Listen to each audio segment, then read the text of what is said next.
Emily Elizabeth, and I'm the host of the What Fulfills You podcast, a show for and about individuals always seeking to be their best selves. On this show, we talk all about building the mindset, finding the right careers, creating meaningful relationships, and so much more. Welcome to the What Fulfills You podcast.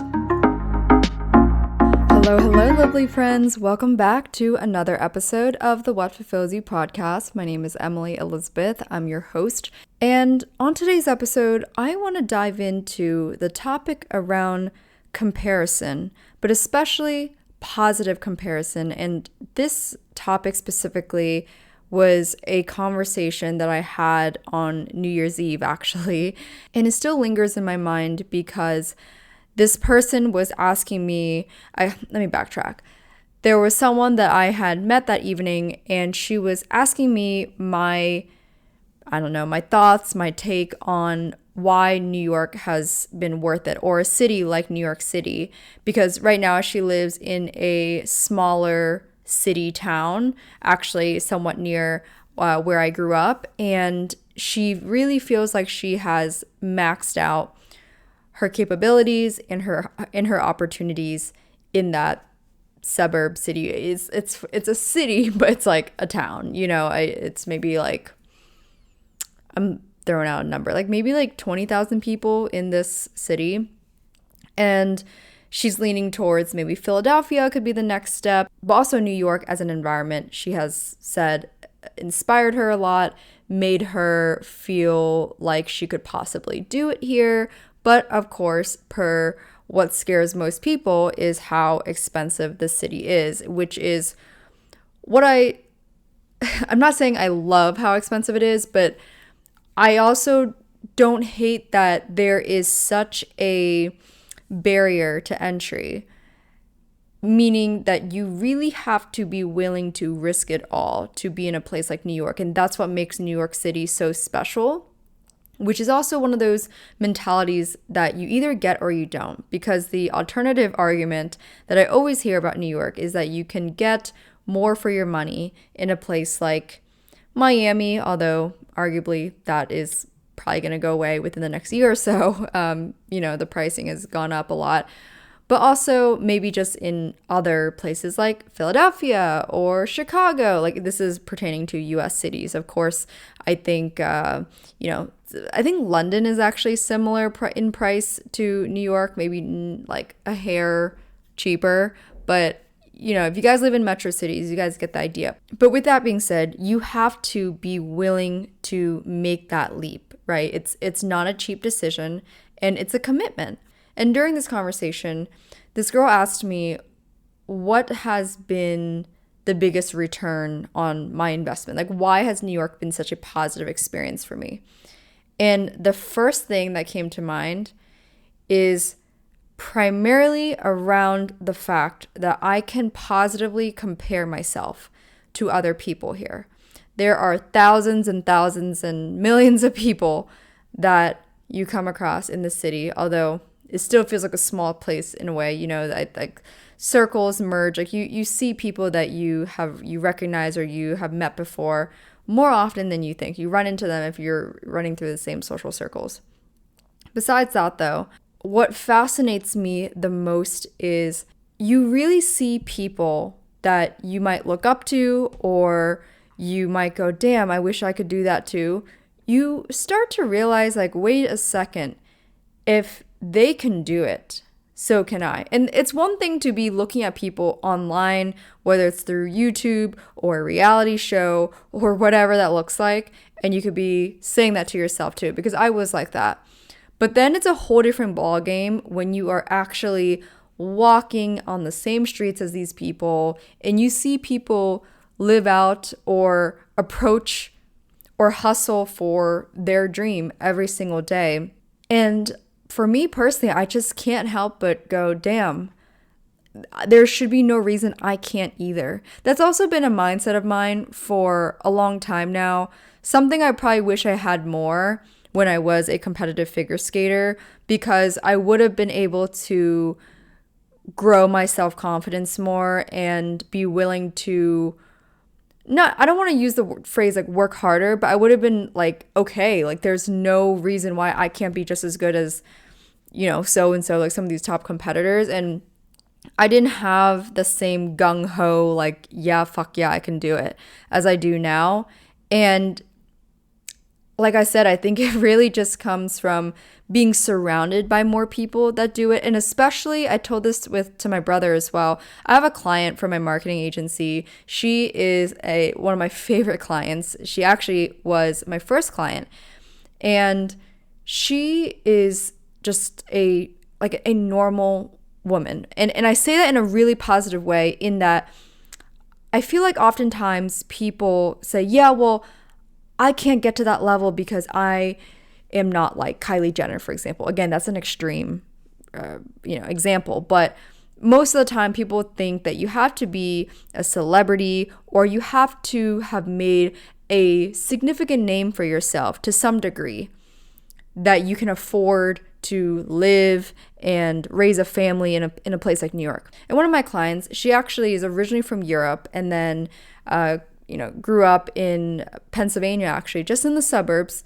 And she made her way to New York to start I'm not going to really specify what kind of company it is, but just to be candid with you, it is not a glamorous company. It's actually known to be more quote unquote masculine. Like it's a industry that I highly doubt any one of you guys would ever be interested in. It's kind of like think HVAC, plumbing, like that kind of industry. Okay. And she is in this industry and has her own business. And that right there fascinates me because she started from the ground up. I remember she shared with me her story, how she started, how she had her first hire. And she's only been in business actually for about 7 years. But over the years, she slowly grew. She did this by herself. And in that process, she popped out 4 kids. And now she has 4 children, raising them in the heart of Manhattan in a very nice neighborhood. And she's just living that life that, for me, I would love to have, although I don't aspire to have that many children. But just hearing and seeing it right there, being with her, it made me go, wait, I'm only just 1 degree separation away from someone that's doing it too. You know what I mean? And it really shakes you in a way where you, when you are surrounded by it day in and day out, you go, why not me too? At some point, you really will have that fierce question with yourself. Why not me too? Now, this is again coming from someone that would aspire to be able to comfortably afford New York and all the beauty, whatever that looks like. Like that is just my biggest aspiration and my dream. I love this city. I appreciate it. And yet I acknowledge that it is expensive. It is not an easy place to quote unquote make it. But seeing people that are ordinary, not some celebrity or anything, makes me go, damn, that could be me too. And something that actually intrigues me, but also kind of bothered me in a way, was when I shared this example to some girls, and one of them was like, well, I mean, of course, like she got that like start from like a help from a man. And I'm like, but no, she actually did this all on her own. And the person was like, really? Like she doesn't have a husband? I'm like, she does, but her husband has his own business and she started this on her own. And so it was interesting because, again, I understand that everyone has a different framework and a mindset, but hearing someone say like, oh, she must have had a good head start with some assistance from a male counterpart. And I don't think that is bad by any means. In fact, I mean, like, that's great. Like if someone can help you out in a way, I think that's awesome. But in a way that made me go, more women should hear from other like-minded women that they can also do it on their own as well. Now, as a tangent to that, I want to preface that I have nothing against being helped or taken care of per se by a male partner. There is a total spectrum to how people feel about this. I know some women that prefer to have majority help. I know some that are like extremely independent, would not want a guy paying even for dinner, for example, right? So I've been around and heard different levels of comfort on like where a man stands in your life. But in this context, I really want to reiterate that any woman, especially in today's technology and this generation and the way we are savvier than 30, 40 years ago, I genuinely believe anyone, male or female, can take their own risk and do things in a self-made way. And I see successful stories all the time. I see it from the ground up. I see it halfway through. I've seen it at the finish line. And that also is very motivating to me because it's an indicator that you don't have to wait for a little help or a little push. Maybe that person that shared that with me, she might have had that framework for quite some time, thinking that, well, she can do her own thing, but maybe having a little boost, like a booster seat, right, from someone that can provide a bit of financial assistance to like get the wheels kicking, whatever you want to call it, she might have always believed like, yeah, you that might need to be where I start. And for all I know, some of you guys listening could also feel that way too. But I'm also here to share that I have seen the other side. I have seen fellow females be able to start from the ground up. And again, there's nothing wrong with not being completely self-made or vice versa, being completely self-made. I really commend anyone that is just willing to take the risk and bet on yourself, because truly life is too short, as cliche that is. Life is too short to go day by day, week by week, wishing and or wondering what the next glass ceiling could look like. Like what's the next glass ceiling you could break? And here's the thing, I'm sure a lot of people feel more comfortable just staying right there. I totally get it. I also have a lot of people, acquaintances and friends, and I've seen it in my own hometown, who remain there. And there is nothing wrong with it at all. At the same time, you don't have to be convinced by your peers or whoever does try to convince you to take it a little bit safe, right? When you feel it inside, there's something that's driving you that's like, I want or need to move to New York, or I need to move to LA, or I want to go to Paris. Like, I don't know, any place. Could be Philadelphia even. Like any place that is uncomfortable for you. But you maybe have the so-called practical doubts. You're like, but what if I can't afford it? Or what if this happens, right? I agree. Those are very valid reasons as to why making a big risk or leap, like going to a place like New York, seems daunting and maybe irrational.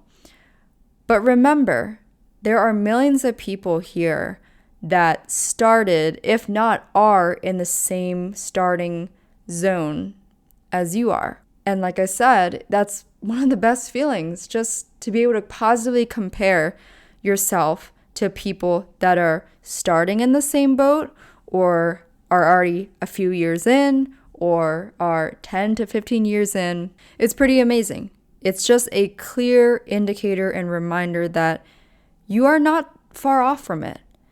But to wrap things up, you have to recognize that it does take a lot of work, effort, sacrifice, whatever that dream looks like for you, right? So personally, I think it comes down to multiple factors, but some of the ones that are internal, like the questions you can ask yourself is, how bad do I want it? am I willing to put up with XYZ environment or sacrifice XYZ things in order to move the needle forward in this area of my life? So I'll give my personal example. Like for me, as much as I desire to have a 1-bedroom apartment, I ask myself every time, how bad do I want to be able to live more comfortably, so to speak, 5-8 years from now? What would that look like with a potential family and my partner, things like that? So with that being said, it makes me go, okay, well, I have to release the short-term desire and sacrifice that and stay living in a studio. And guess what? Here's a great example of positive comparison. One of my good friends, she actually lived in a studio apartment for, I want to say, close to 4 years, if not around that time window, with her husband. And they both worked great jobs, making, great money in California. And they were doing it for multiple reasons. But one of them, she said to me, is like she didn't feel like they needed more space. And it's just like the cutest thing, because I'm like, okay, hold up, girl. With your partner, I'd be definitely in a 1-bedroom. But I respect it and I commend her so much, because even during that time, they were not only saving more as a whole for a future, but also she was working on a business, probably 2 years into living there, where she's like, okay, now we even have a stronger reason to not upgrade our life in any way. And she really wanted to ensure that their finances were in a great place during this pursuit of the business, and before they, or she in her case, would leave her job. And so all that to say, I even used her in my mind as another example to compare to, as to see, Emily, she didn't need to upgrade her life. You know what I mean? So all in all, positive comparison has been a very helpful way to get over my fears and also get over desires that are not necessary. It's a great way to check yourself, but also remind yourself that the things that you want for yourself and for your personal vision are not that far off. It is not as impossible as you might try to tell yourself. And it takes some practice. It takes some time to recognize that you can do it. But I will say it comes with time and the level of effort you put in towards this dream, towards this vision. So it really has to coincide, like your actions and your thoughts, like your beliefs. It's just like being an athlete. I always relate it to this because I am a former athlete, but you can believe in yourself all you want. That's 50% of it. But you also have to put in the practice and build consistency and be able to perform at a level so that when you are under pressure, you know you can do it because you've done it many times in practice, right? So I will leave you guys with that. Consider how you can utilize positive comparison in your life, whether you live in a city like New York or you live in a small town. It doesn't matter where you are, but just think about who you want to be. Some examples, some real life examples of, and you can pull different traits from these people or pull different outcomes from these people and remind yourself, if they can do it, so can you. And the biggest mental obstacle is always ourselves.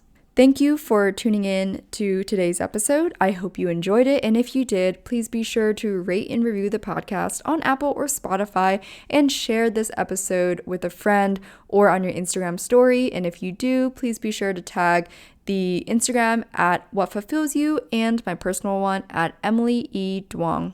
And for all of the merch, including the card game, journal, the new hoodie, everything, you can find it online at whatfulfillsyou.com, and you can enjoy 10% off your purchase with the code WhatFulfillsYou10 at checkout. Again, that's WhatFulfillsYou10 at checkout at whatfulfillsyou.com. Thanks again, and I will chat with you all next time.